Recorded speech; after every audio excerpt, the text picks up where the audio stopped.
Okay, good morning, everybody.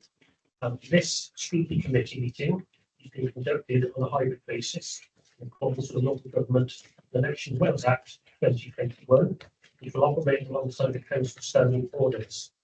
Council Standing Orders and the Code of Conduct will apply at all times, and members should conduct themselves accordingly. Please, can those attending online, switch off your cameras and mute your microphones when you're not speaking to ensure there is no unnecessary background noise.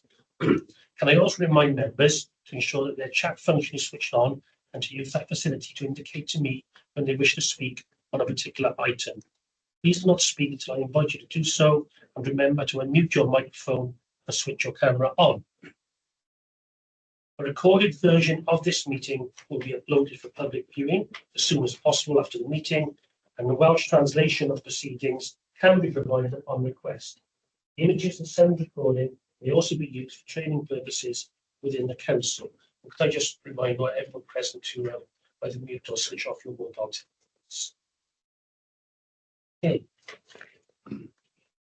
So, welcome to the meeting. Can I also welcome Sarah Morgan and Rhys Cornwall and Deb Davis, the Cabinet Member for Education. Thank you all very much for attending today. So we'll start off then with any apologies. But apologies from Councillor Trinche and from Sally Jenkins. Thank you very much.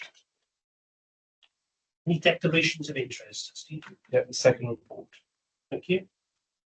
So the And minutes then then myself as well. And myself. I have a daughter who's their social worker. it's noted. Thank you, Councillor Davis. So the minutes of the previous meeting that you find on pages 3 and 4.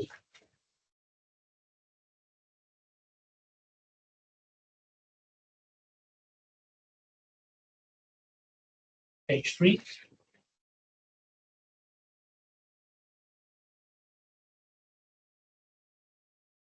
And page 4.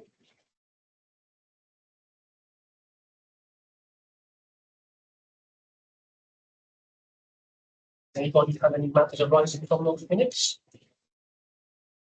We pass them then as a true and accurate record. Thank you. Seconder? Yes. Thank you. Okay, so the schools area plan for the years 2023-24, which you'll find on pages 5 to 84. Well, first of all, it's Yeah. Your presentation. Okay, we'll pass on to the Cabinet Member. Thank you very much. And it's lovely to see you this morning. I just want to say some few opening words. 10 schools that were inspected between 1st of April 2023 and 31st of March, and there continues to be no schools with special measures. And whilst one school remains an ESTA review, I'm aware that it's making excellent progress with the strong leadership and support that's provided by their education team. I do know that since then, at least 7 to 8 schools have been inspected. My understanding is that they've all done well, although publication for some is not yet out in the public domain. Newly published, however, is the ESTA report on the work undertaken to support children with the ability of Welsh. Those who wish to attend a Welsh medium school at an older age, halfway through their educational career. ESTA have written a very positive report, which was published last week, which focuses on excellent leadership within the LA, where the collaborative and inclusive approaches ensure that provision is effective. I also recently met with ESTA, who tell me they are impressed by how well our education supporters know our schools. It's the support that's provided that's key to this, with strong leadership that ensures a clear vision shared by all, that ensures the focus on aspiration and opportunity in all our schools. The strategy we've developed in quality, which has been adopted by all our schools, is seen as unique and sector leading. ESTA were effusive in their praise, and this includes their consideration of the work we've undertaken to help schools reduce both fixed term and permanent exclusions whilst improving attendance. This is alongside the recent work that's been undertaken to develop a feedback system for learners, carers and parents to support effective stakeholder engagement where children have A&N needs. Again, groundbreaking work, developing excellent practice across our schools. And this is against a context of enormous financial pressures. Schools are struggling, and we know this. What's happening in our schools truly reflects the 14 years of austerity, a programme initiated by George Osborne, and how we have pushed our public service to its breaking point. I just spent the last week alongside the leader visiting every secondary school, bar one, which we'll visit this week, to hear at first hand how difficult finances are. We are listening, but there's no magic wand. But what I have to say, and what so often goes unrecognised, is that we have phenomenal head teachers in Newport who are outstanding leaders, where teaching staff, with their teaching staff are inspirational. They care passionately about making a difference, something that was constantly reiterated last week. We have so much to be proud of in Newport, and I believe first and foremost this is about education and how this changes the lives of our children and enables boundless opportunities. Thank you. Members? Any points and questions? One question, Chair, and that's a comment made about Welsh within schools. What sort of help are we getting from Welsh government to promote Welsh more within the secondary schools and even to the primary schools? Because there is a great shortage of Welsh-speaking teachers. If I may, there are quite a few different grant streams. One which is related to the teacher sabbatical scheme, so that teachers can go off and immerse themselves in Welsh to become fluent Welsh speakers. We've got some successes there in Newport, where we've seen, for instance, a Welsh primary, English medium teacher at primary level actually go back into secondary as a Welsh speaker. So that's really helping across phases as well. There is a waiting list for that sabbatical scheme that has become quite popular. But we also have a stream of grants as well to promote Welsh language for professional learning, which might not be part of the sabbatical scheme, and also to support Welsh medium second language for our pupils and in our communities as well. So lots and lots of examples, and that can be seen through the EAS business plan, which is of course agreed in conjunction with the local authority. One question from that, Yeah, of course, yeah. just the one. You say there's a waiting list for the sabbatical. What sort of length are we talking about? I couldn't tell you off the top of my head, but I know this reducing because more places have become available. So what we're trying to do is, that was clearly a barrier. If there's a waiting list, you'd want to bite somebody's hand off, but need to go on there. So I know the funding has been extended, but I can get back to you about those exact numbers if that's helpful. No. Thank you. Okay. Councillor Cleverly? Thank you, Chair. Can I speak about Millbrook on page 19? It said about knocking Millbrook down in April. It actually did not start till the end of June, because it's only in the next street from me, and even this morning you can hear the tractors knocking it down. My question is, how long do you think it would take before we get a new building there? Because the costing of the buses going up to Brynglas every day, twice a day, is astronomical, and it's, you know, a drain on our resources, isn't it? Nothing has changed, Councillor Cleverly, since the last time this was raised in scrutiny. So while there might have been some delays in the demolition of the Millbrook site, nothing has changed in terms of the proposed opening date of the school. And I remember that was discussed last time, so everything is absolutely on track. Okay, thank you for that. Can I just push you on that? Before I finish, can I mention, sorry, Chair, can I mention Cyfarfod School, the Welsh school? It was broken into twice last weekend, on the Saturday and the Sunday, and I was in a governor's this last week, and the head and the deputy head are worried about over the summer holidays, because we used to have security in Millbrook and it's not there anymore, and the young people are coming across Millbrook School to get into the Welsh school, which is easy access for them across the fields. You know, just thought I'd mention that. Thank you. I don't really think that that's for this committee. But what this committee is not talking about. Sorry, I know, but That's that with the officers via email. Can I just press you on Millbrook? And obviously the building is going ahead and whatever, but the outcome for the children now who are travelling wherever to be educated, have we seen any drop in their education attainment because of all this travelling? Absolutely not. There's no evidence that's at all. The school is coping well. We've kept a close eye in working with the school because they have unique sets of challenges. And we've met with the school on a frequent basis, so much so actually that we're so confident that school is fine, that we've had less frequent meetings. But you are testing it to make sure that it's in place. What's in place? That the children are achieving, moving forward, and you know that they're not traumatized and losing out because of not having a proper school and having to travel. There's no indication that people progress isn't at an appropriate pace. Okay. And how do you test that? That's done by the school. So, but we also validate people progress by doing overarching book looks to make sure that the school's monitoring evaluation judgments are in line with external professionals too, so that there's not a difference of opinions, and we're satisfied with the progress children are making. Okay, that's great. Thank you. If I may, it's very much the same as your St Andrews, isn't it? Because they had to be bus day to bus back, and they were all fine as well, probably. They all nothing affected their learning. That's okay, so Harvey, that's spot on. And in addition, of course, St Andrews went through an external Eston inspection in a different building, and the Eston inspection report was glowing.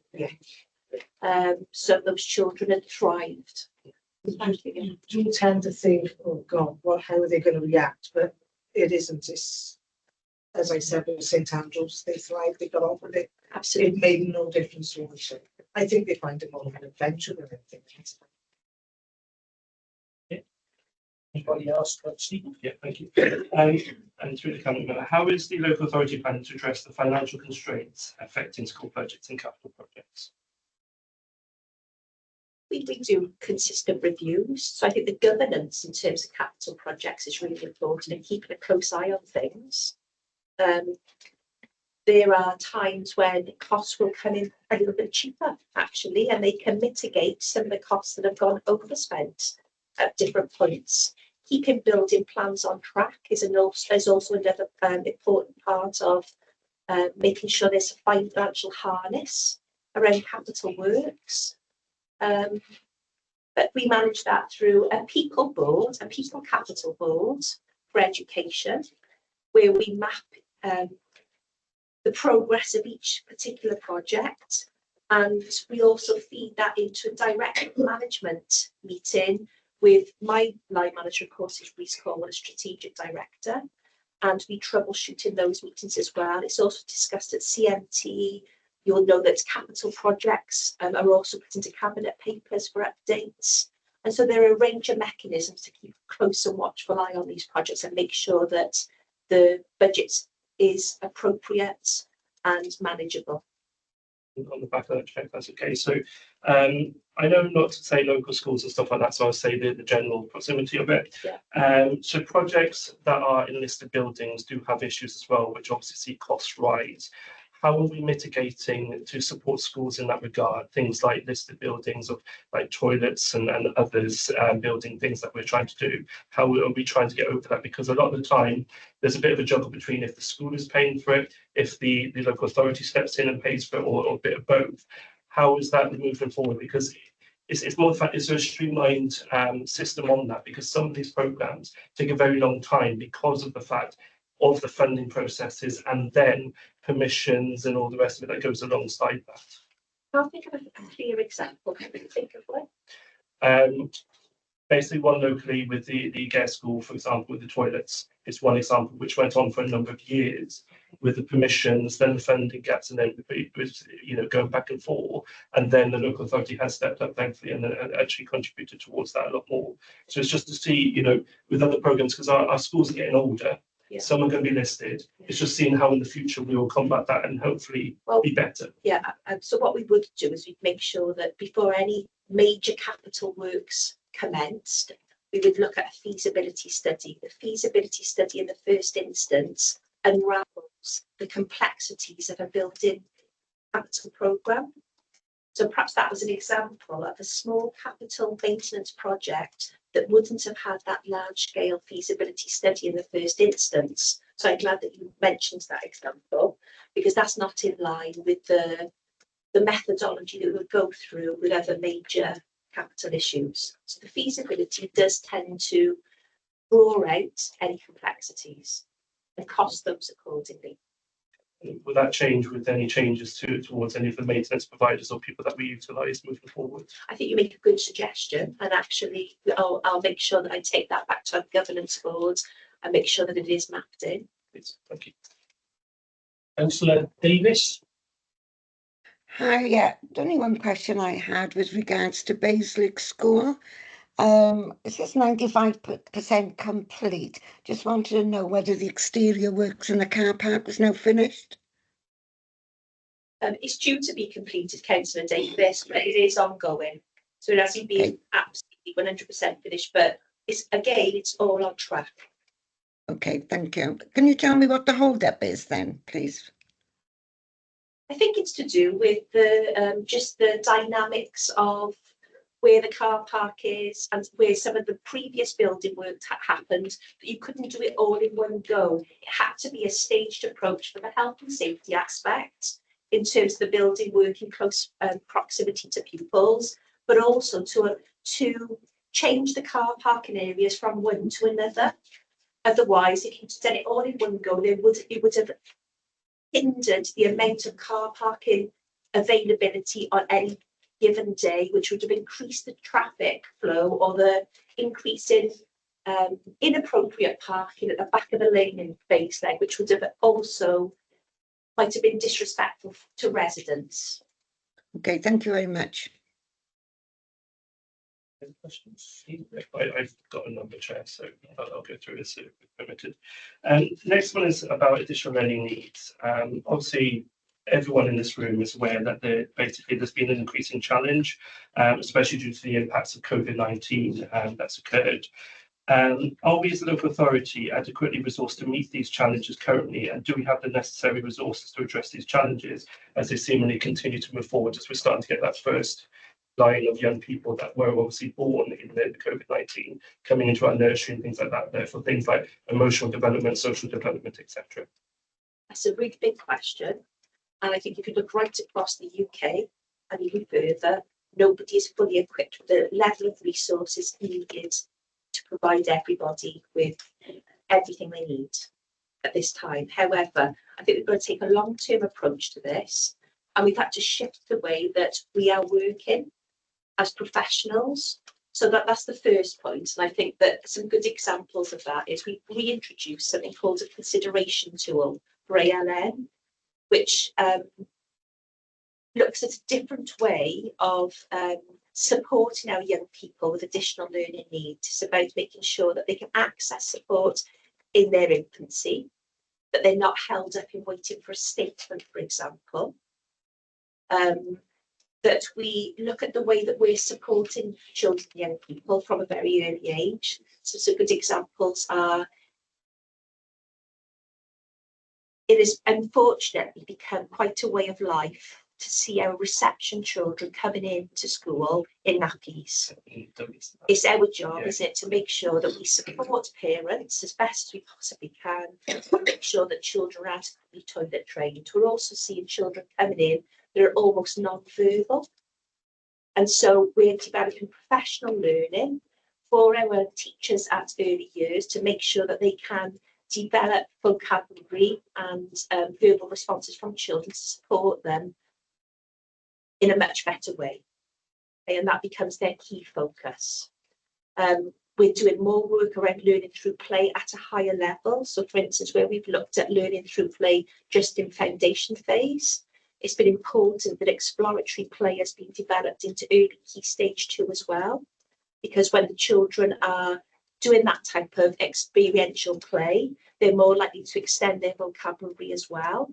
And until your vocabulary is right, actually, you're not going to be at the right conditions to start writing and to start working with pencils and pens and things. So it's about taking a really refocusing our approach it's about, I think, working across the whole of our professional learning organisations to reconsider the baseline, as I said, and the consideration tool looks at what would be the new norms now in terms of when would a child reach a point where they might need a learning resource base, because we know that children who have entry to our resource bases have far higher complex needs than a decade ago.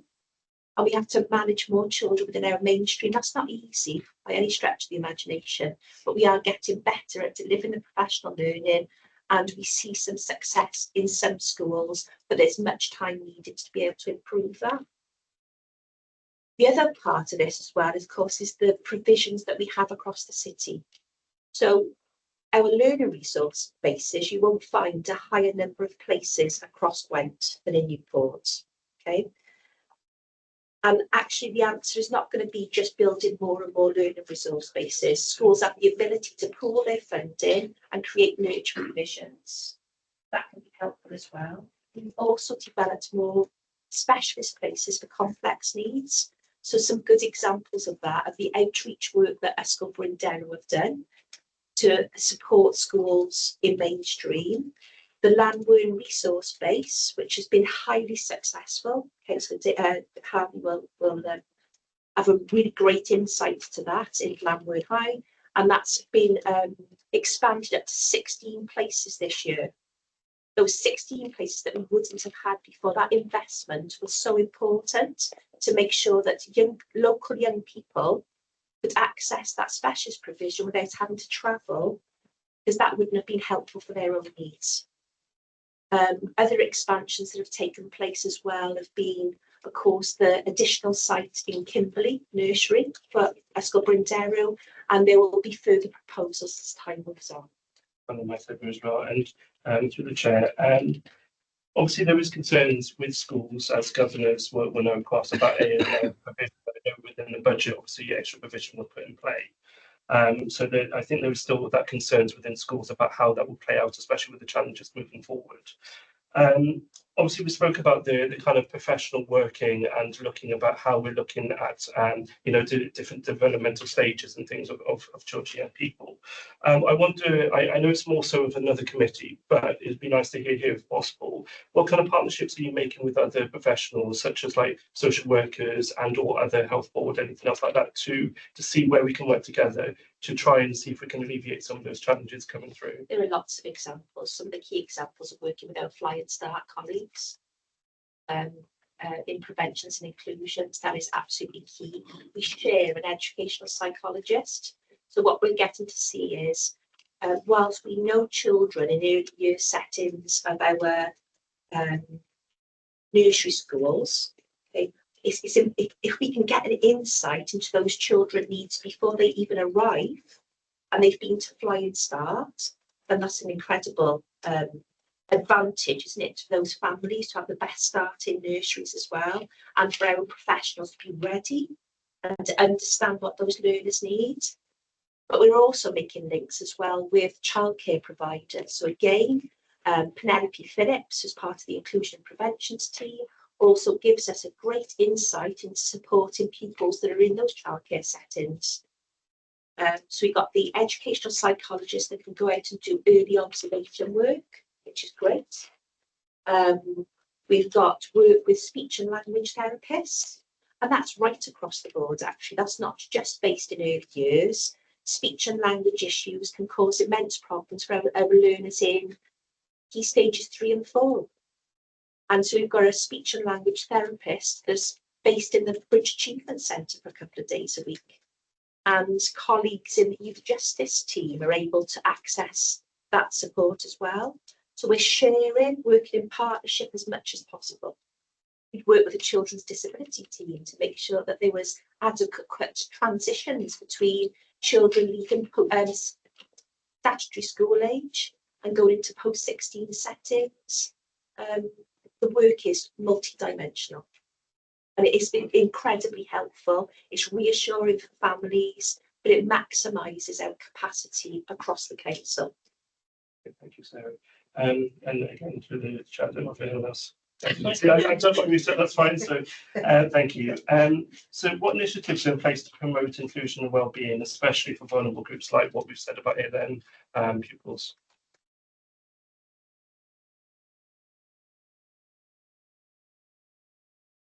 I'll give you an example of an initiative, but actually I don't want to hang my hat on initiatives wholeheartedly, because actually initiatives can sometimes be tick box exercises. So a good example of an initiative would be a communication friendly school. And we've been keen to get all schools to be part of communication friendly schools because it benefits everybody, it benefits families, all learners. But for us, it's more about the networks of professional practice that are out there as well. So whilst we hold, if you think about the ALN Co and the role, the complex role now of additional learning needs coordinators in schools, they cannot do it on their own. So we run an ALN Co network right across the local authority, and they would meet with our specialist advisors to talk about what's occurring in terms of challenges. How can we all support together? What type of professional learning might their own staff need within the school so they don't become that isolated ALN Co, but the capacity is right the way through the school. So they would meet at least once a term, but that's not it on its own actually. Within that, then they've got cluster ALN Co groups. So you can see one half term cluster ALN Co, second half term just ALN Co's. And so they're troubleshooting and managing capacity through their cluster work. That's really important. And when you look at new school improvement guidance, it talks about the strength and capacity of cluster working. It really maximises schools with challenges and how they can support each other. And then on top of that, then there's also a head teachers network for ALN for additional learning needs, to make sure that head teachers are consistently kept in the loop. There's a great big menu then of individual professional learning that any member of staff in a school can take their choice with what they'd like to learn more about. And that's done in a variety of ways. It's done through Teams, it's done through recorded sessions, and it's done through whole face-to-face days, depending on what the school can manage. So we try and work around the school rather than be fixed in the way that we deliver professional learning. Okay. And on top of that, then there's one further group, and that's a group of head teachers. It's a head teacher strategy group that looks at ALN, and it's very big picture work. And it gives us the opportunity when we bring in brand new resources and tools like the consideration tool, it's our go-to group for them to give their views on whether they think it's a good idea or what else could be improved with it before it is then shared out and cascaded to the wider groups. So you can see that those varying levels and how they can help schools at different times. And we're really proud of that, and that's been cited as best practice by Estin. They think that this is something that could be described as a spotlight for the local authority. So just a couple of bits of music before the next one, if the chair will allow. So within obviously the administration's kind of focus, through the cabinet member or Sarah, could you maybe elaborate on strategies in place to support pupils from disadvantaged communities, such as basically through poverty and reducing poverty strategies? Before we go on to again specific projects, I think it's important that we talk about establishing a baseline, okay? Because we need to understand where all our schools are at in Newport. Otherwise, you can't demonstrate the impact of their journey. So this year, that's indeed what we're doing. We've patched on the secondary baseline, so we can look at how far they'll go in future years. We're doing that with primaries, and so I think we're on about visit 15 out of the 45 schools. It's going to take some time. Underneath that, there are a variety of things that schools can opt into and have some support with. They might find their own way in doing it. They don't need to wait for the local authority. They're very, self-sufficient in this. But we've got a community-focused manager now who works right across the city. Okay? And she's starting her post in the next couple of weeks. So she'll be able to visit schools to give them ideas, to look at what they're doing, a cascade best practice, And there'll be a network for community focused schools that already exists. It needs sharpening. And it needs more opportunity rather than just the face-to-face networks. It needs to be on Teams, etc. We've got the RADI project, which of course is the Raising Attainment of Disadvantaged Learners, which looks at supporting learners that are disadvantaged into raising outcomes. The evidence base is that at John Frost and Clear Comprehensive, where they've applied those principles as they should have, based on the research, it has absolutely worked. Clear Comprehensive's results in terms of disadvantaged learning are absolutely excellent, and so are the John Frosts. It's remarkable. They also have a mentor scheme as well linked to it, so that young people are able to share their ambitions and they can be coached for the future. We are looking at multiply funding. We've advertised a post to look at parent workshops to support their children with numeracy skills from early years right up to secondary level. But that also supports parents' own numeracy skills and can help with budgeting. That's a really good byproduct as well. There's food banks, which have gone from just being really basic, pasta and sauces, to being far more creative. So some best examples that we've seen of late are things like baby packs with nappies, wipes, etc. Listening to community feedback where community stakeholders have said that's the thing that we struggle with. When we run out of money, it is the nappies that we're struggling to buy, but also reusing the fancy dress for World Book Day, because when you look at the cost of the school calendar, which is another one of the pieces of work that we advocate that schools look at, World Book Day can be a significantly expensive time. So if you've got all those lovely outfits and the books that accompany them in a shop where parents can pick up free of charge and then bring back another time, that's fantastic. Our breakfast club provision is, we've got really high take up, and the thing that we're most proud of course, is the universal take up of free school meals, where Cabinet took the decision over 18 months ago to make sure that we started that very, very early. And as a consequence, we've got a big head start on numbers. So recently we visited Ringland Primary School, where they've got one of the highest level of take-ups for universal provision in Wales. So it was really worth, wasn't it, investing in that sooner rather than later. So those are a couple of examples, but our ambition is to have a great big menu of opportunities for schools to learn about. And of course, we're learning from them and we're sharing that best practice. Okay, Stephen, have you got any more? About 2 or 3. Right. I just want to bring Carmel in because I think come back. So Carmel? Yeah, thank you, Chair. I was a little bit concerned when Sarah mentioned about reception class children starting school wearing nappies. Now, the nursery on which I'm a governor will not take children if they're in nappies, and you're talking about children rising 3 and 3. How is it that it becomes a council responsibility to help parents out who can't do a decent thing by their children? And I don't care how disadvantaged they are, people know how they get children out of nappies and they look after them properly. It just seems like neglect. And who has responsibility for changing the nappies of 5-year-olds in reception class when teachers are supposed to be teaching? Thank you. Obviously, my place in Scrutiny and as head of service, I'm not here to judge parents.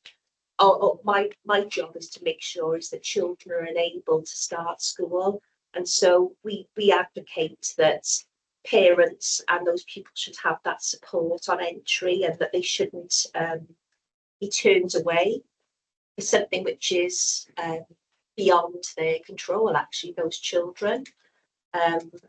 We're concerned about that if they had a further gap in their education, that would further disadvantage them, and we're trying to get them the best start in life. So I recognise that it's controversial, but we believe that's the right thing for children. But Sarah, Oh, they're stopped going to nursery because they're in nappies. So how does that translate into school at age 5? Something that perhaps we could chat with your governing body about. I don't believe that children should be stopped coming to school because they're in nappies, and that doesn't sit well with me. Okay. Councillor Davis, your hand is up. Do you have a question or? Yeah, listening a lot to what you say to Councillor Marshall with regards to children's education.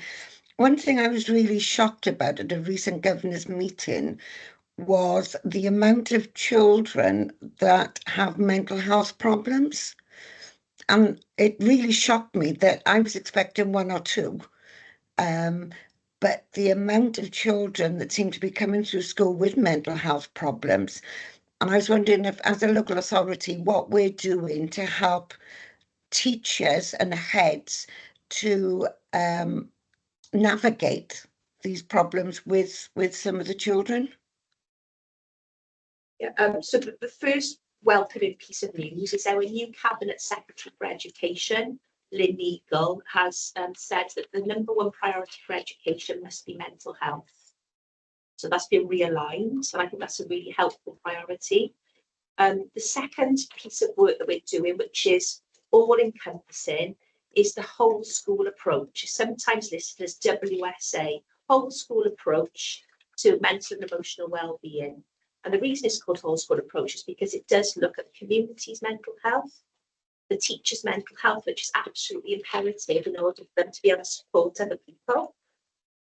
Children's, it looks at a range of children's feedback about what their concerns are, and it gives the school the ability to focus on key pieces of work which are pertinent to their own school around mental health, and to develop an action plan to support whoever needs that support predominantly.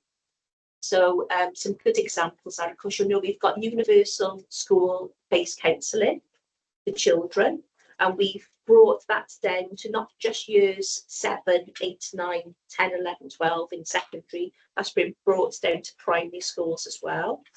You don't have to have a referral system, you can self-refer. The Healthy Schools programme also works alongside the whole school approach to look at other contributing factors, because we know that mental health alone doesn't support the bigger aspect of well-being. So it looks at the environment and spirituality and you know, appreciating your outside surroundings. It looks at active travel, which can be supportive for your mental health. It looks at healthy eating. It looks at relationships education, so you know, anti-discrimination of all kinds. So that's another building block. And one of the key pieces of work we're starting next year is around emotionally based school avoidance, the EBSA strategy work. And we have been able to have an assistant EP support that future project, so they can go out and work directly with a young person that might be, or child that might be suffering from emotionally based school avoidance, and try and support them back into more of a social environment. It would be baby steps. You can't just expect somebody to go from being off school for a very long period of time to be fully integrated, but there'll be some professional advice and support for families directly. That's lovely. Thank you for that. I mean, it really shocked me because of the fact that it was on primary level. You don't expect, or I didn't expect, children of such a young age having mental health problems. But when I sat and thought about it, I could understand, like, if you've got a child that's listening to parents talking with regards to cost of living, etc., then it has a knock-on effect. And hopefully by helping the children in primary school, we're heading off having problems then with children once they go to secondary school. So brilliant. Thank you very much for your answer. It's good to know. James, the other thing I should say as well is across our service area as well. So think about social services, children's services, preventions and inclusions. We're all advocating the professional learning around childhood ACEs and childhood traumas to make sure that adults we've got an understanding of children's adverse childhood experiences, which manifest themselves then in early years, and as they're quite young. It's not just a young person's issues at mental health, so we need to get ensuring there's a better understanding to understand children's mental health problems. Okay, what are we doing with regards to teachers? Because obviously, if they've got children in their class with mental health problems, that also can affect the teacher, and taking that worry home with them. That would be a concern I would have with regards to teachers, that it can have a knock-on effect as well then with teachers. And as a council, we've got a duty of care of me to all of our employees, and there's a robust system in place of employee support programs for our well-being. Reece, we've got a new support program for our staff, and it's live chat for counselling. It's not book an appointment, and there are regular check-ins with teaching staff and non-teaching staff as well. But there's a good range of support. Thank you very much. That does give me a bit more relief in regards to the children and teachers that are not on their own with this, that the help is out there. So thank you very much for that. Okay, so before I go back to Stephen, any other members wish to ask any questions? Councillor Townsend, is your hand up?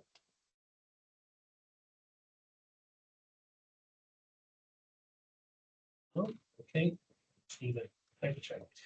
Good to end the feedback on screen, can't you? There we are. So the points raised already about mental health is obviously a big key player.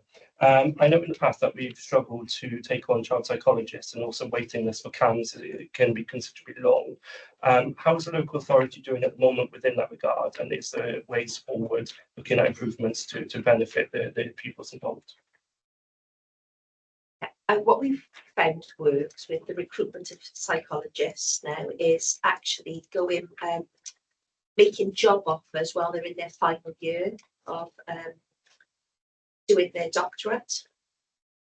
And so they've secured that job in Newport before they've even finished a course. Those employment checks need to be made then, of course, around them actually qualifying, etc.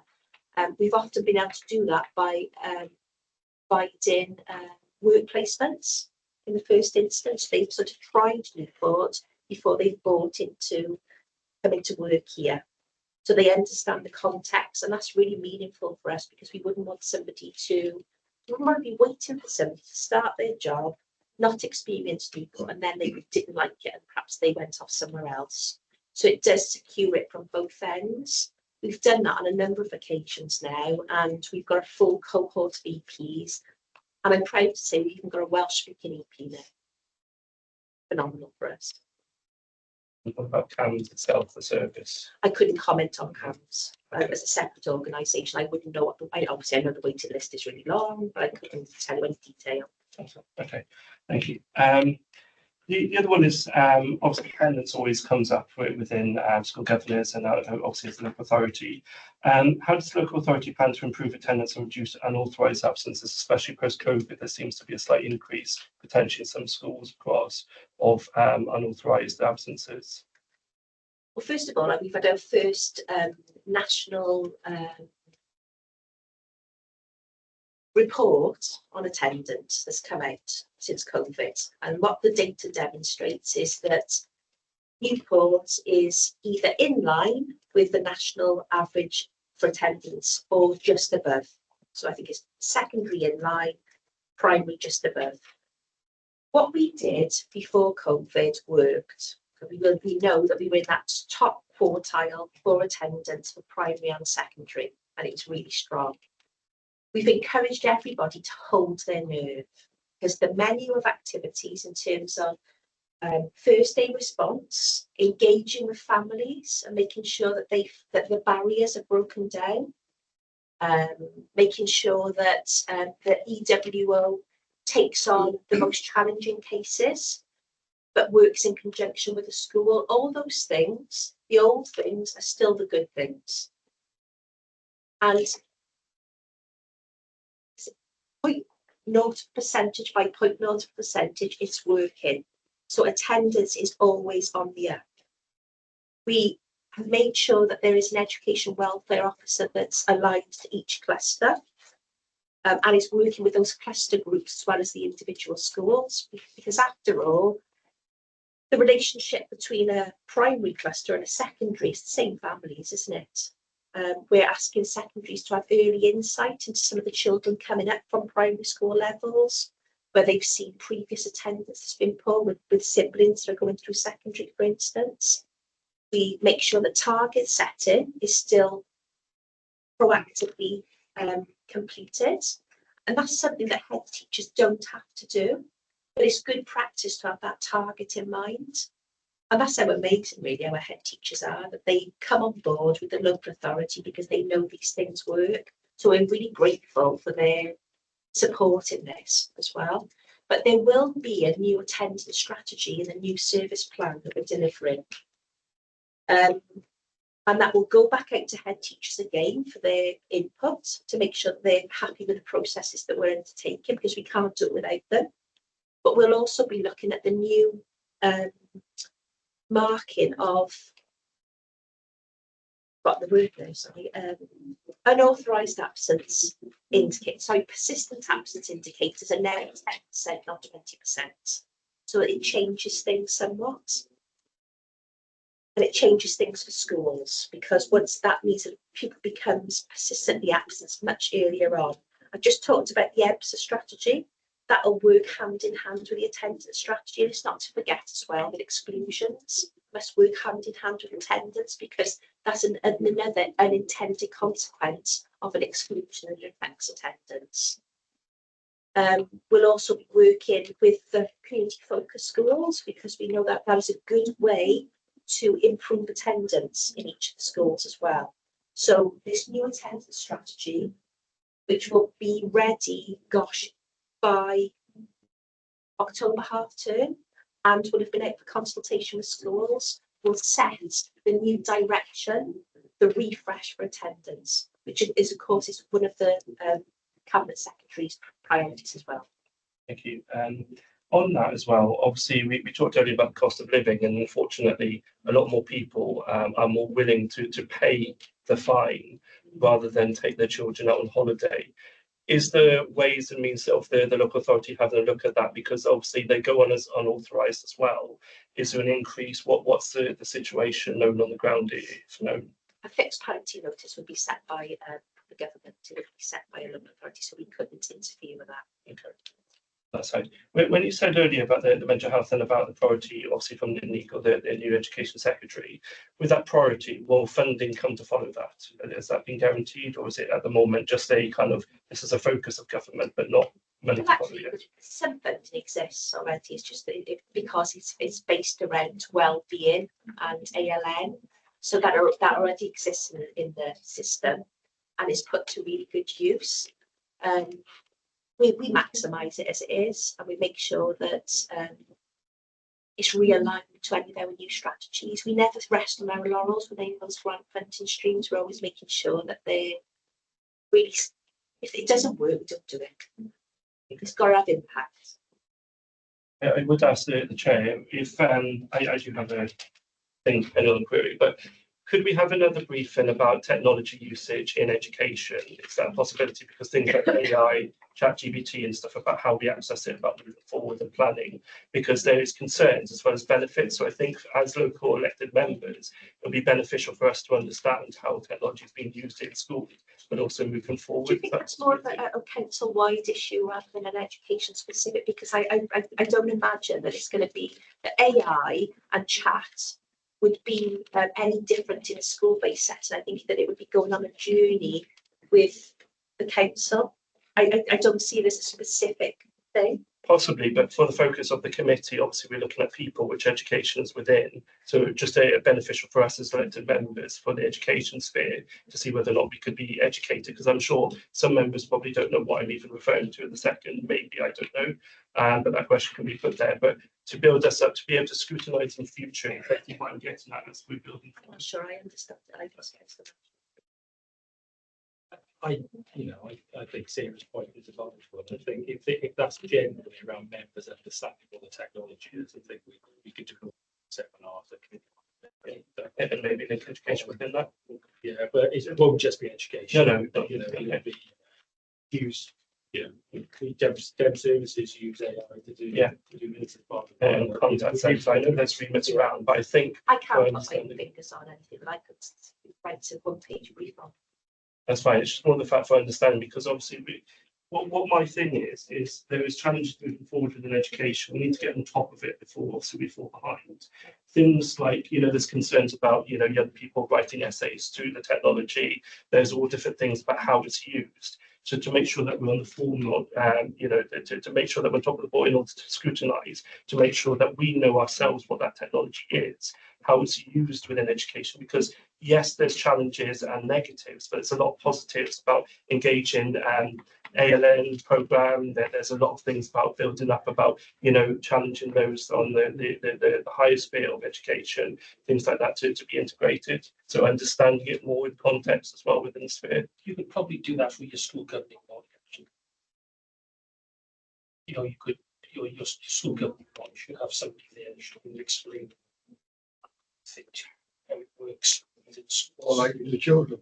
Yeah. Well, I think it's a good Are we resourced in that so far? Do we know the technology? Are we resourced, and where are we moving forward with that technology? I think it's a good idea what we said. Let's have an all similar food. Inside.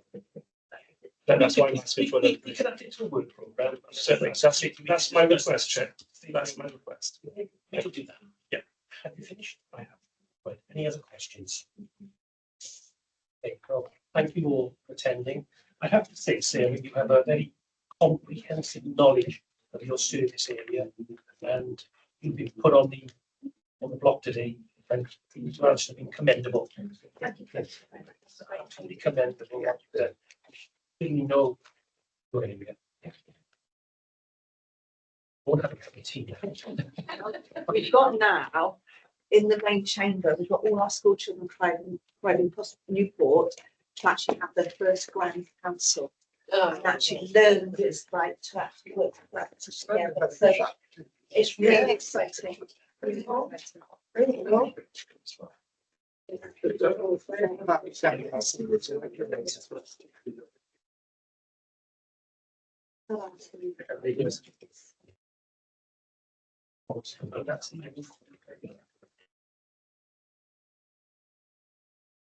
This point, Chair, if it would be helpful, should I just summarise our comments and recommendations from that?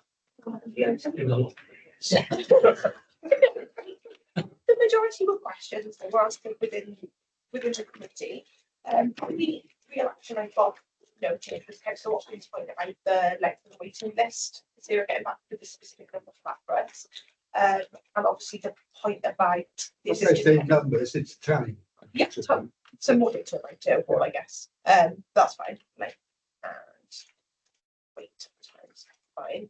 And then the point obviously about briefing on assistive technology, but we can pick that up at the end, our work programme section. The rest of it, question, the right answer for the committee. Anything members want to add, anything you want to add, or anything you want to highlight? We just need to keep an eye on children's progress, certainly at Newport. All the schools, because those scenarios are still They're still moving. Commenting about highlighting the importance of monitoring children's progress at Newport schools. I think it'd be worthwhile, certainly with Millbrook and St Andrews, because there have been new schools built and the children are sort of disenfranchised, that we have regular updates to the committee. Yeah. So both the officers don't have to attend, but a written update to the committee for. Yeah, so there's already an action in our action plan regarding the demolition of Millbrook and having an update on that. I can broaden that just to be an update on Millbrook and St Andrews, not just about the demolition, but about demolition. I suppose it's where the children are coping with. No problem. I'll update that action, broaden it out into St Andrews and make it a bit more general. Okay, so I'm ready to move on. So the next one is Children's Services.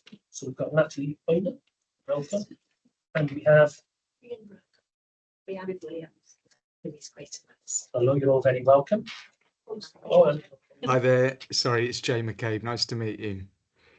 nice to meet you too, Jamie. Okay, who's presenting? I am.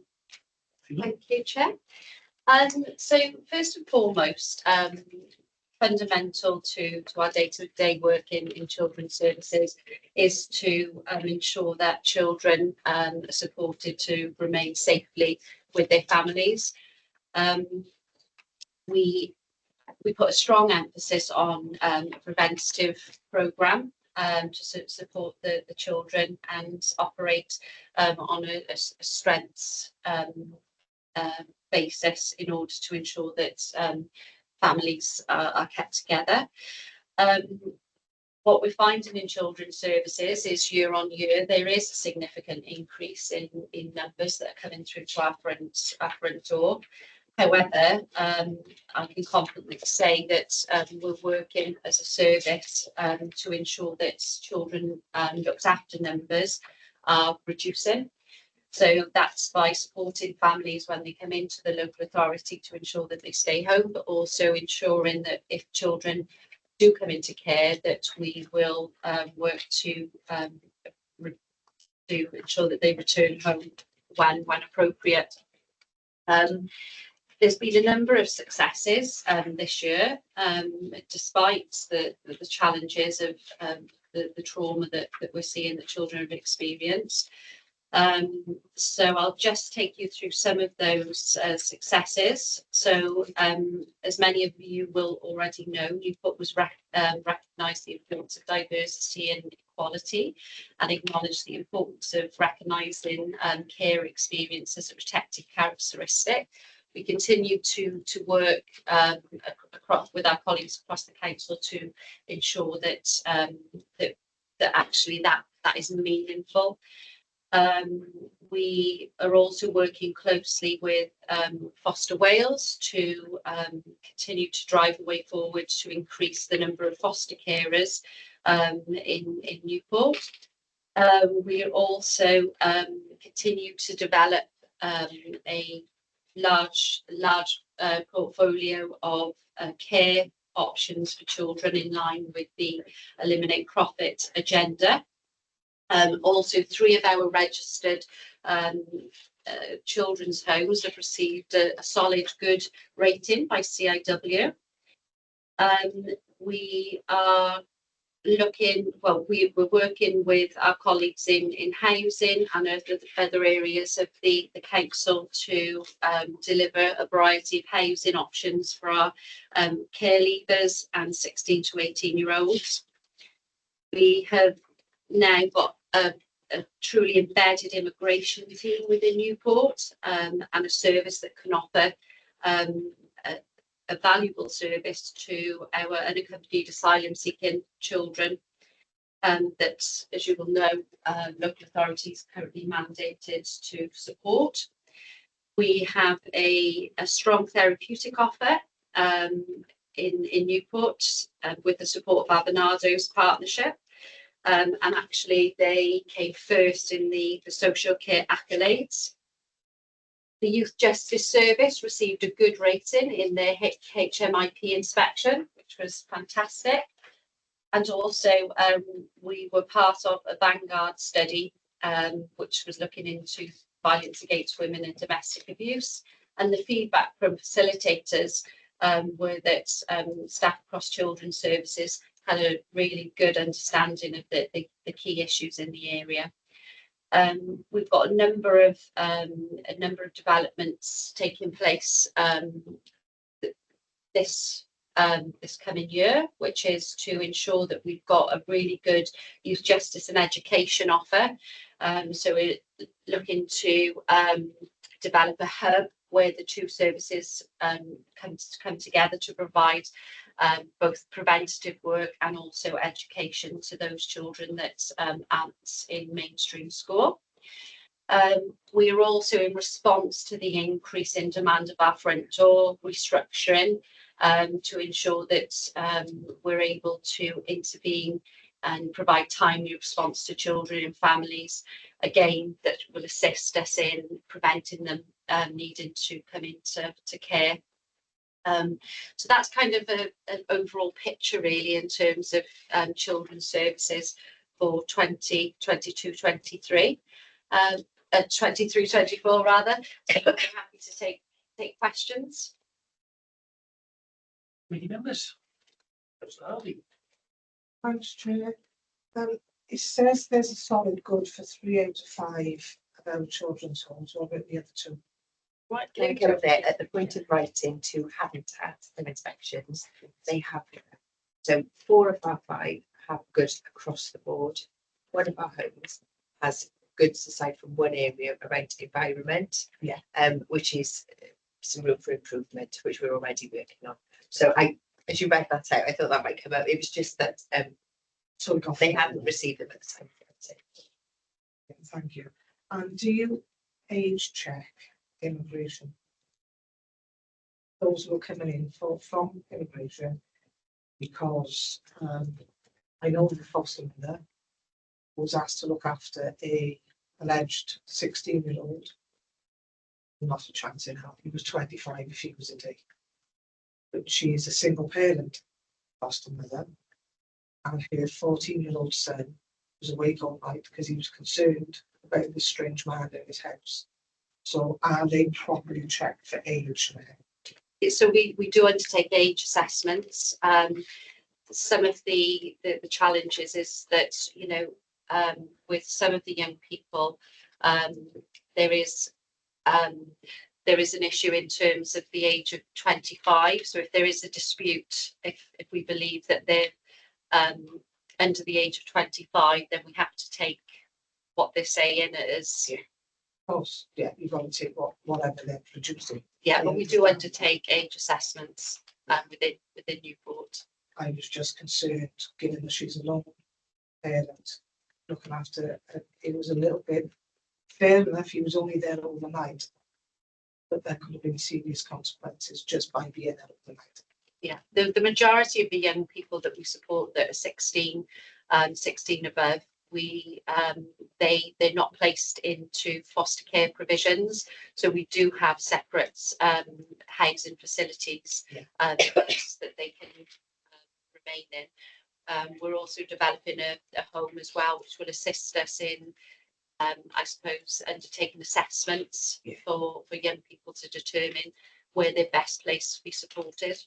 It's no one's fault, so I'm not having a fault that. It's just you've got to take it at face value, and sometimes there is real concerns because we don't know. There's no background that come with these kids, is there? Yeah, absolutely. And I think that's why we developed an immigration team, in order that we can, I suppose, invest quite a bit in terms of both, you know, strengthening the support we offer, but ensuring that we're offering support to the right people. I don't know if Jay, because you're actually over you have responsibility for the immigration team and the US service. Yeah, I was going to say, now, to be fair, you covered that very thoroughly, but the only thing I was going to just reassure you about is that the age assessment's normally undertaken by 2 qualified staff, so it ensures objectivity. Obviously, it will always be under review at all times. So obviously, if there's any information that comes through that challenges that assessment and decision making, then obviously we'll review that. But Natalie's absolutely right. In all cases where it's appropriate, we place these young people in semi-independent accommodation. It's very rare that we use foster placements, and the only time we do is if the young person is exhibiting emotional or trauma related difficulties. We do have a couple of what I would classify as very young 16-year-olds who do struggle in semi-independent accommodation. So then it's usually discussed and appropriate for them to go to a foster placement. But it's just to reassure you, the system we've got in place is very robust, and Natalie's absolutely right. I think having a dedicated team who can work with this particular cohort is really, really helpful. And I'm sure Natalie's already alluded to the fact that we have two different routes. Usually there's a planned route, which is the National Transfer Scheme, which usually gives you a great deal more detail. There are usually initial bits of background information, and then the more challenging cases are the ones that arrive spontaneously, and that's where probably the more robust checking is required. But obviously there's a system involved, and the police do initial checks and social services, so there's quite a lot of partnership working involved. But just to really reassure you, it's a very thorough process. Brilliant. Thanks, Jane. You finished, Councillor? Yeah, that's all for me. Okay. Councillor Cleverly?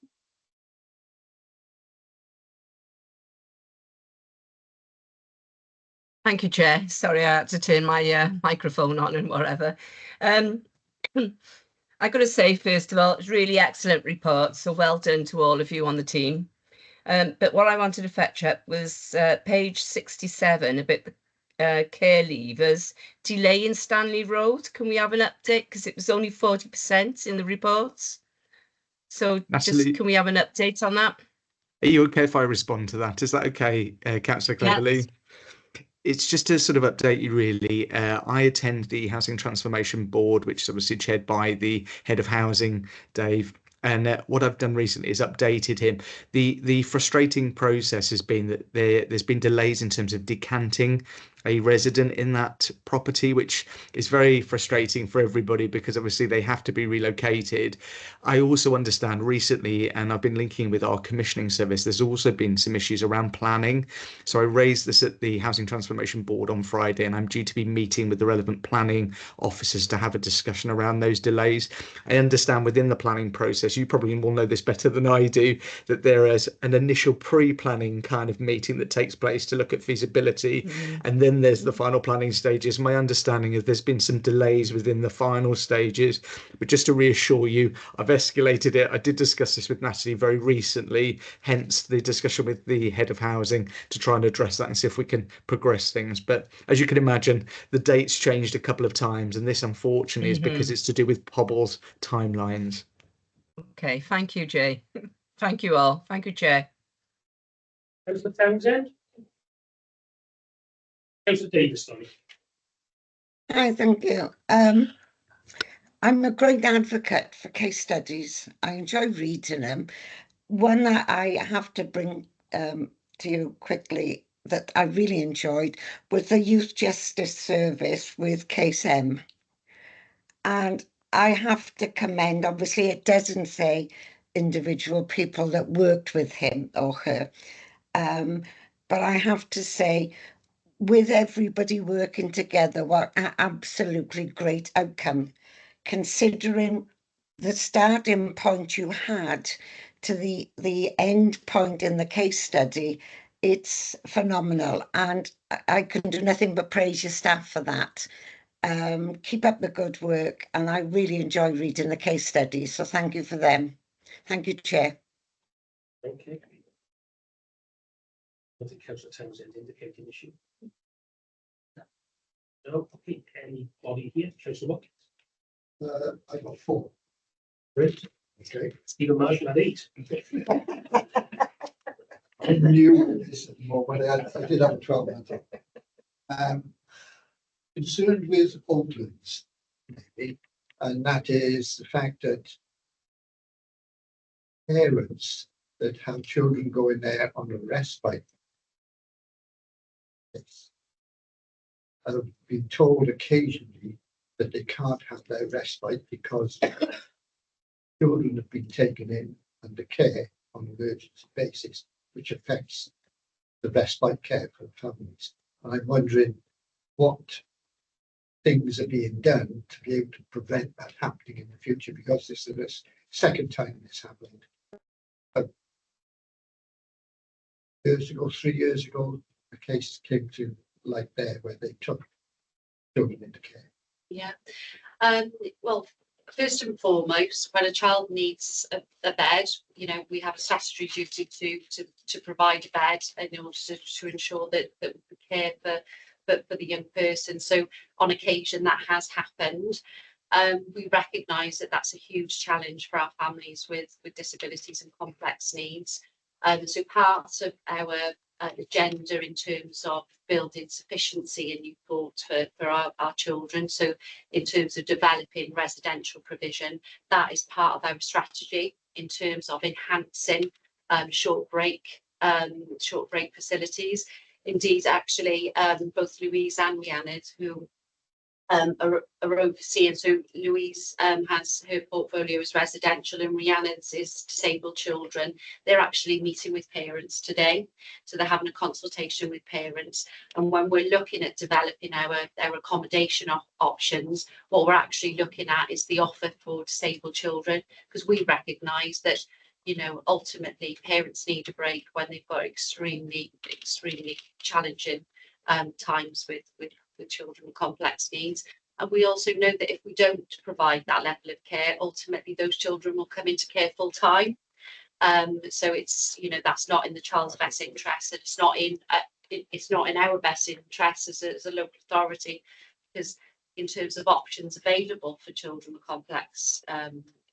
complex needs, there's very little out there in terms of foster care provision and residential provision. The other thing is, following on from that, is in regards to housing for these children that are at Uplands on a day of respite care. When it comes to a certain age, they're no longer entitled to it. So what is doing to assist the parents of those children to be able to find them suitable accommodation on a full-time basis? Yeah.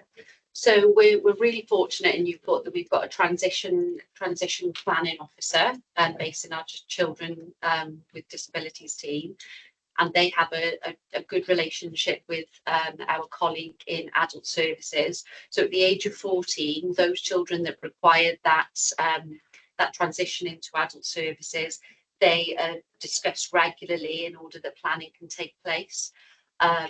In terms of, you know, accommodation, in terms of it may be short breaks. So those conversations are taking place early on.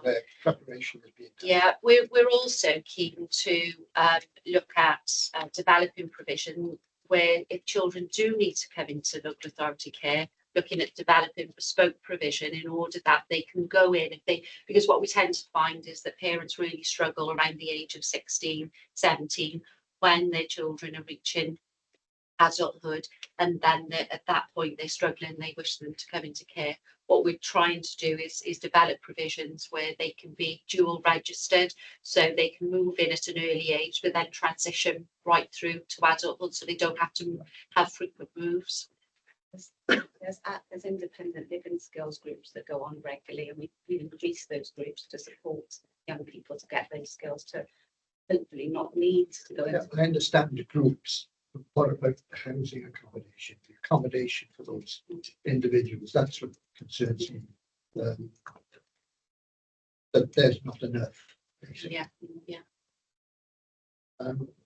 The other thing was to Jay, in regards to, they mentioned about two people assess the age. Now, is that of the people coming into the country? So is that NCC? Two people for NCC? Yeah. It is. Yes.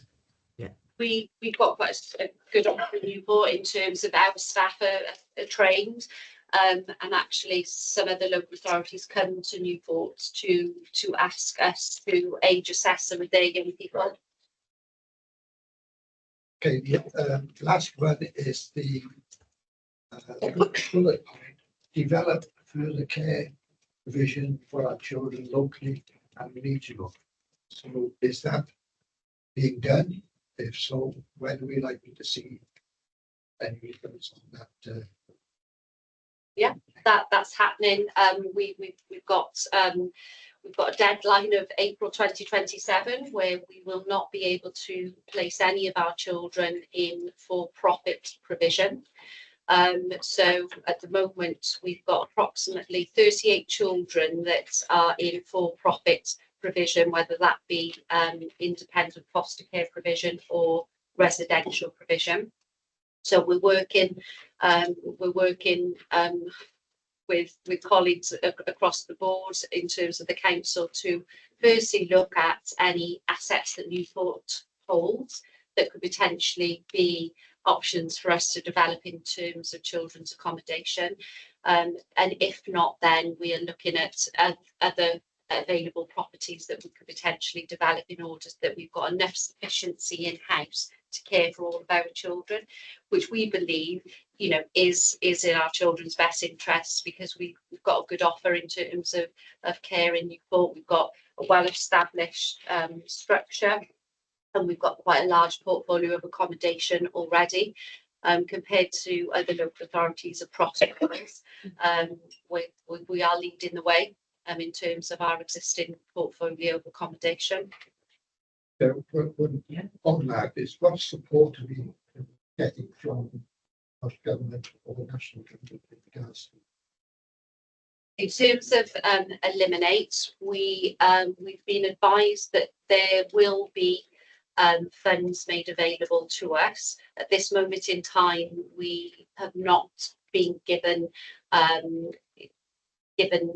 suppose, a response in terms of what that will look like. So we're reliant on applying for capital grants.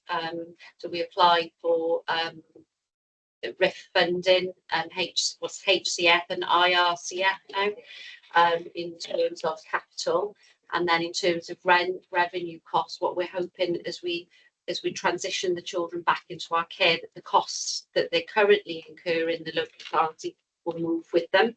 But yeah, it's a bit of a challenge, and we're looking forward to hearing what Welsh Government, the offer will be from Welsh Government in terms of supporting this agenda. Can they keep us abreast of those, that information, please? Thank you, Chair. Okay, could I ask you a question on the other people who are in custody? When adults are in custody and they leave, the local authority no longer has responsibility of finding them accommodation or housing them. Is it the same with the young people? So when they so they're in prison, yeah, and they're released. Yeah. So they've got nowhere to go. Yeah, if they're children that because once they go into custody, so they're held on remand, they become children looked after. So we have a responsibility then to find accommodation for them whilst they're children. Are we looking at?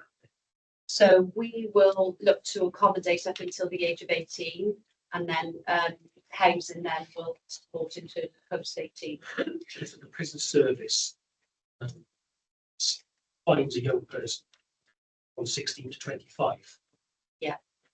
So there's a difference there. So somebody at 19 years of age goes in prison with nowhere to live.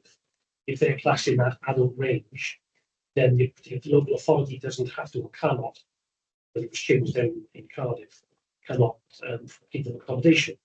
So where would that 19-year-old person go? Because they could be. Yeah, absolutely. We provide a level of support up until 25, but the housing duty is under housing post 18. Okay, so we could have somebody there 19, 20 years of age, out of prison, on the street, yeah, back on the carousel of committing crime. Potentially, I guess that is a matter that the housing in terms of would pick up in terms of their strategy to manage that. I don't know, Joe, whether or not that's been a particular issue. Not particularly in Newport, but just to reassure you, obviously, depending on the level of risk the person poses, we obviously have MAPA, which you'll be aware of, which is the it's kind of the highest level of multi-agency risk management processes. Normally what happens is those meetings will take place in advance. There's usually a lot of planning happening, and housing are expected to attend those meetings. If it's an extremely high risk young person or an adult, then effectively housing will be required, or usually have a duty to find them appropriate accommodation. In our particular case, what generally tends to happen is there's really good planning processes in place. We also have the youth to adult transition process with probation. So we normally attend meetings with probation to have a discussion about the young people who are transitioning from the youth justice service, who are going into probation, to just make sure that all of their needs are being addressed and met. So it's really just to assure you there's a lot of planning that takes place. And also in prisons, particularly, I'll just to give you an example, Park Prison, they normally have planning meetings that happen months before. There's a very clear expectation in the there was in Welsh Government legislation that we needed to have a very clear pathway in place for particularly young people who are coming out of the custodial system or the secure estate. So it's very, very robust. I can't say from my own experiences in Newport that I've encountered in the time I've been here any of our young people not being able to access accommodation. Okay, I'm just a little bit concerned because we're now going into this phase where we're going to be releasing lots of people early, obviously risk assessed, and rightly so. However, you could find that a 19-year-old could find themselves being released, but because this is a new system, that the appropriate I see what you mean. Yeah, hasn't been put in place to support them. I think just off the point that you've made there, that's a really valid point actually in terms of future trends, isn't it? I think what I'll do, based on the fact that you've raised that question, I will have a conversation with we're part of a regional group, so obviously there are regional service managers involved, and we'll have a discussion in that regional forum, and I will also raise it with the YJB, who are our Youth Justice Board, just to highlight the fact that you're rightly saying there could be a trend happening in future. If certain partner agencies are pulling back services, that's going to have an impact, isn't it, in terms of us needing to plug the gap as a local authority. So that's a really valid point, and I will take that forward on your behalf. So thank you for raising that. And if you're happy for me to, I will get some response back to you. I don't know what the right mechanism is, but I'm happy to do that via this channel if that would help. Yeah, it's great. Thank you for that.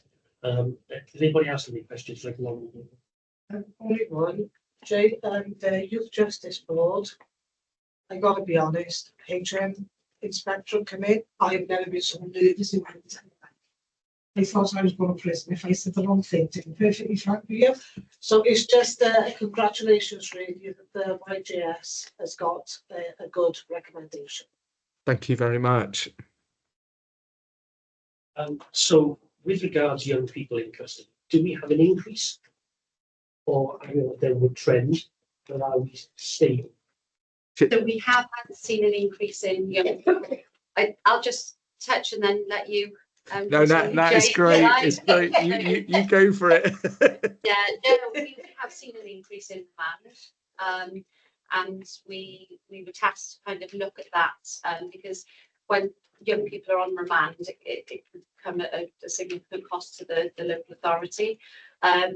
But also it was about looking at what is that about in Newport, and unfortunately, we have seen a significant increase in knife crime in Newport. So those young people that were placed on remand, it was predominantly linked to knife crime.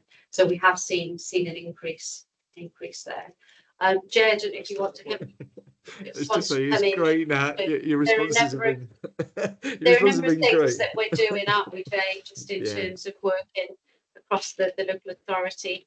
It's not just children's services that are concerned about this trend. As an authority, we're equally concerned.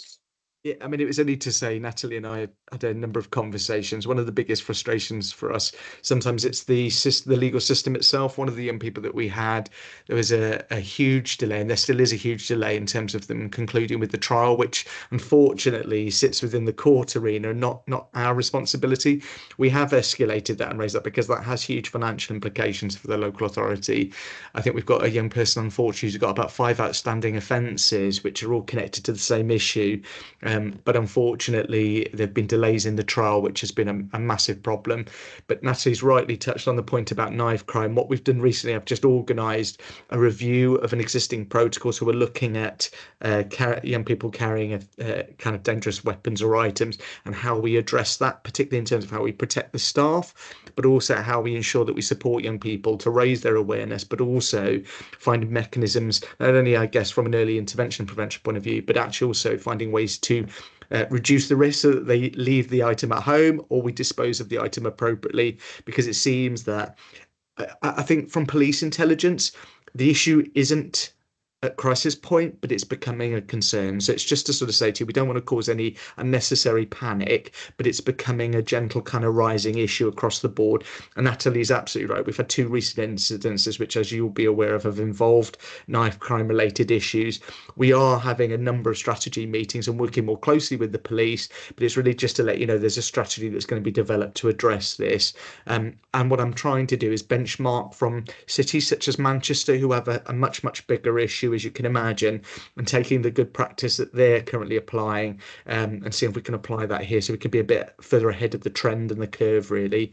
But I mean, we've talked about this, Natalie and I have looked, we've had this conversation that some of these young people are not engaged formally in education, training and employment, and what we're trying to do is tackle those other social system issues and trying to offer them something different, which is why we wanted to provide the alternative education provision and look at things like work-based training and employment, so that we can engage them in something more meaningful. Because obviously, as you can imagine, they're not doing anything structured with their time, and that's through no fault of anybody's, but because of the risk these young people present. So we're just trying to look at how we can address that.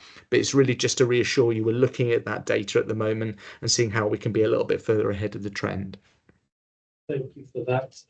Which brings me on to my next point nicely. I was going to ask you about the NEETs, education, employment, training. The percentage of young people who are not engaging. So we have, particularly as you can imagine, within the youth justice arena, we have a cohort who unfortunately are children looked after, so usually an older age range. You're talking from 15, 16, 17. That's where our cluster group tend to be, who have either pose such a great risk to education, the established education provision, that they can't be within those provisions, or they're not engaging with the existing offer. But we've been undertaking a bit of work, which hopefully I can bring to you when it's done. We've just trialed and have set up a new pilot. We're working with a private sector provider who is paying for 6 traineeships for some of our young people, which is fantastic news. But we're just developing the report, and I'll bring the report formally to you once it's been finalised. But there's a bit of a success story, and some of these young people are some of the young people who've been engaged in, the youth justice service. So what we tried to do is capture that particular group who aren't engaging in anything else, and what we're realising is they need to be doing something that's a bit more meaningful, probably an activity that they enjoy and want to be engaged in, and there's the incentive of money at the end of it, and hopefully we'll be able to kind of produce some positive outcomes, but take them away from some of the not so constructive stuff that they've been involved with.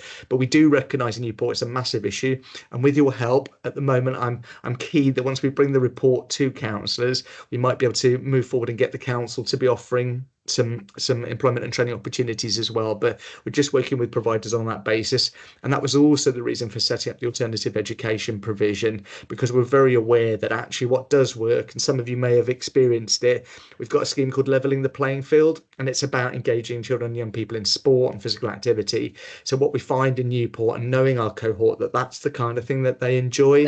They don't necessarily want to be sat in a classroom setting for all sorts of reasons, and a lot of it's because of their personal experiences, some of it's to do with trauma. But actually what we are realising is that we need to be offering them something different so that we can engage them in something more meaningful. So that's the focus at the moment, and obviously we've just secured a building. We're just looking at transferring the asset over, so very excited because we're in the new stage of that journey, and hopefully then we'll be able to set up this alternative education provision, which will look at a slightly more bespoke solution for some of these young people, because what we recognise is sometimes they're better off if they're having a one-on-one, or if they're in the right context and the right setting. So that's the plan. Okay, that's something to think that's a really important topic, and what would members think about bringing that back here so that we can have a look at that properly? Yes. Because the thing that concerns me about that, Jane, is when you said earlier that, you know, there's a history of these young people not engaging and not being able to engage in formal educational systems. And yet we've sort of left them and we've done nothing to push them forward until they're sort of 16 or 17. Should be addressing that much earlier. Is there a way that we can address that much earlier? So we are working at the moment in partnership with education at this point in time, and that's part of the reason for some of these discussions. These justice service works are age ranges from 10 plus. So it's about actually, we're recognising that the trend of risks has started to happen at a much earlier age range. And I'm sure you'll have experienced this on the ground yourself. We're seeing that that's where the problem is definitely starting from. So we really need to target a much younger age range to really make a difference. But I think historically, one of the fundamental problems has been the environment, the context. As you know, sometimes children and young people don't function very well in a classic classroom setting.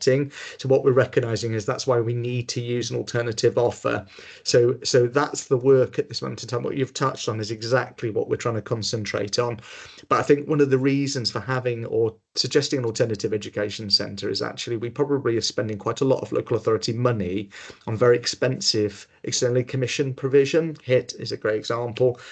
So what we're looking at is, can we redivert those resources and that funding and create a tutor and some support staff who could actually deliver something internally at a much more cost-effective level. So that's the work that we're currently undertaking.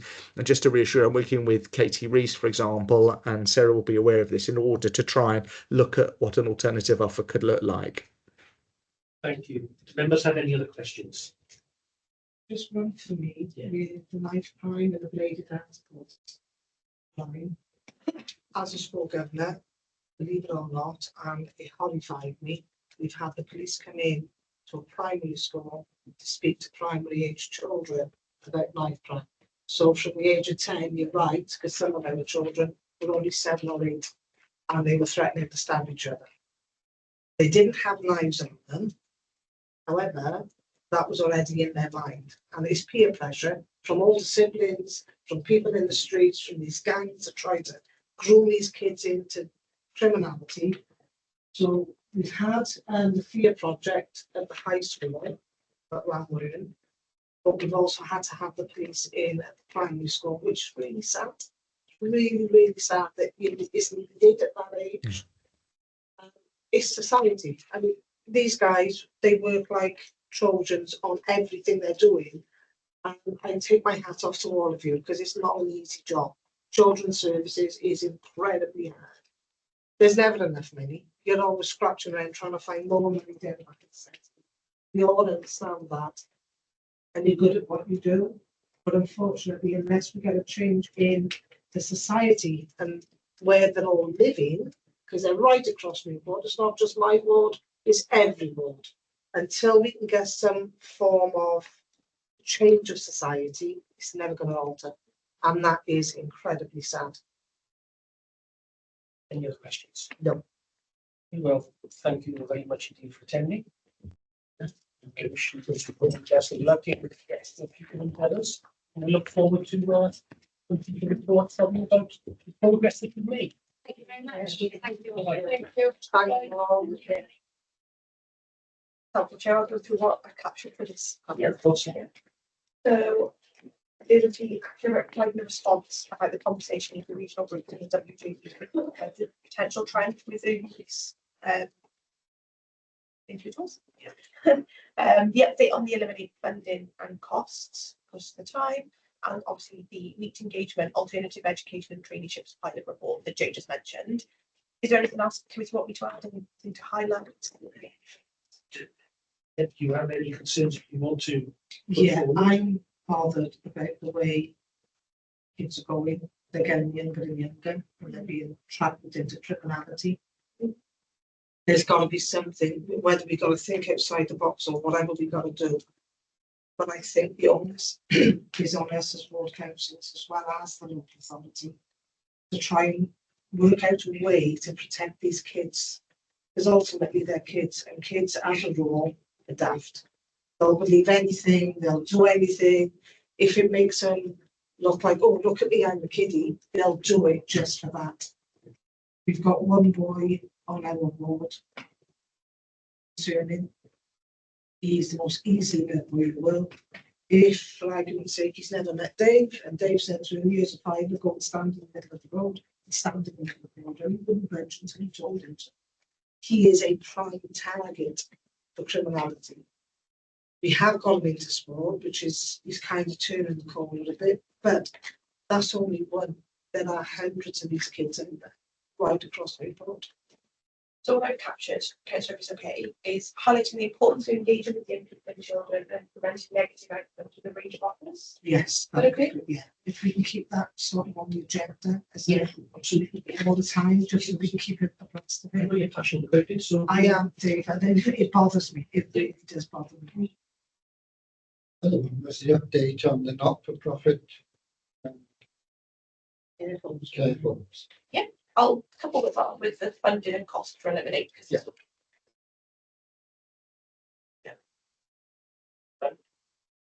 Councillor Jenkins, anything you would want to raise? Not really. The knife crime worries me too. I know that drug dealers been picked up from the age of 8. Yeah. On the record. Councillor Cleverly, is there anything that you would want to add or comment upon before we move on? No, I'm fine, thank you, Chair. Okay, Councillor Davis.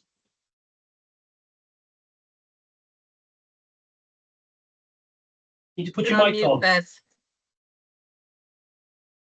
Thank you, Chair. I'd just like to reiterate what Councillor Harvey have said with regards to knife crime and everything. I think we're pretty lucky in the area I'm in that we haven't had those sort of problems that I'm aware of. But yeah, it's getting progressively worse, and couple that in with mental health problems in our children, then it's a big storm brewing. Thank you. Councillor Townsend, anything you would like to comment or add? Councillor Mayor? Anything No, for nothing. you? Nothing from me. Thank you, Chair. Okay, great. Okay, so we can now thank you all. We can move on now to the forward work programme. Yeah. Well, if I just throughout this section, Chair, if that's okay. If we start with the actions table, we do have some ongoing actions, but obviously I'll update in Millbrook action to include 800 as well, like we already discussed. And I'll add the actions obviously today. For our forward work programme, there's been one change. We've added the Welsh in Education Strategic Plan to our March meetings. We'll be able to look at that as an entire item. If we look at the suggestion about an assistive technology session for Councillor Marshall, I'm not entirely sure with Sarah's response that there's nothing she could really say about it in education, but it is within the remit of the committee. But I can take it as sort of an informal suggestion to Democratic and Electoral Services Manager that maybe it might be something that all members would be interested in a session on how it works within the whole council. Yeah, I think if Councillor Marshall obviously has concerns, so yeah. I think it's only right that we support that. That's fine. I can take that to Jan Rowlands, and we will be able to put something in place training wise on a grander scale. Yeah. Our next meeting is the 30th of July, and that'll be the second round of our interview reports, and that's prevention, inclusion and analysis. The only other things to note, we've had 2 information reports come through, which is the Welsh Language Support in Schools report and Fostering Service Update, which was sent out last on the 5th, I want to say. But if you need me to resend them, you can obviously let me know. And we've had our outcomes table responses in there from Sally and Jenkins, and that's straightforward. I'll have to give apologies on a leave for the PM. Yeah, that's fine. Any questions, anything that can help members with? I think you're more than happy. Yeah. Anybody else? Yeah. Okay, so we'll close the meeting, and thank you all very much for attending. Thank you all. Bye. Bye-bye.